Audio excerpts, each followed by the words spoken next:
Tashmë, zënës kryeministra dhe ministra e energjisë dhe infrastrukturës është në akuzë hequr pasaporta dhe pezulluar nga GKK-ja për të hyrë në zyrën e saj.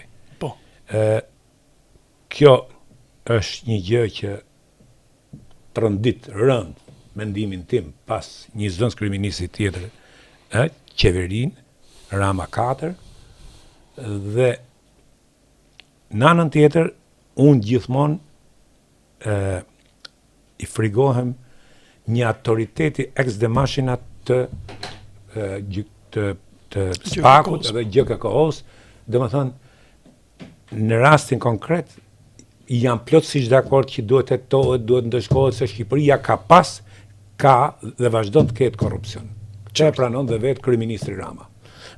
Por, për të qenë korrekt, janë kriju këto institucione për i ra korrupsionit dhe për çdo korrupsionin që është një gangren, pa diskutim gangren për administratën, për qeverisjen, por edhe për shoqërinë shqiptare.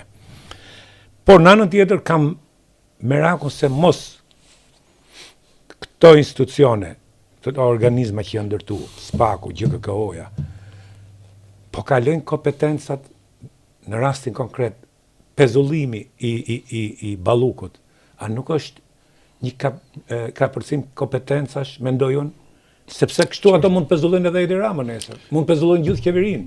Pra, a do të administrohet ky vend apo do ta çojmë në gjendje natyrore? Po. Më vjen mirë për pyetjen. Në fakt, çështja ndaj zonjës Balluku përmban shumë faqe. E para është pjesa administrative. Ajo ka dhe atribute administrative të nënpunësit publik, sepse drejton si pjesë e ekzekutivit, dhe ka dhe atributet si deputete e zgjedhur nga populli. Ju e dini që pushtetet parimisht në demokraci duhet të jenë të ndarë. Për fatin e keq në vendin tonë, legislativi, e para për nivelin shumë të ulët, madje edhe ky mandat i 4 i zotit Rama, në parlament deputetet që solli, një pjesë lën shumë për dëshiruar. Nuk po flas për pjesën e opozitës, që janë përsëri në nivele as pak të... Nga të 2 gradë niveli është, jo për dëshiruar, jo prapë jeni shumë etik, po mendimi tim është nivel skandalos.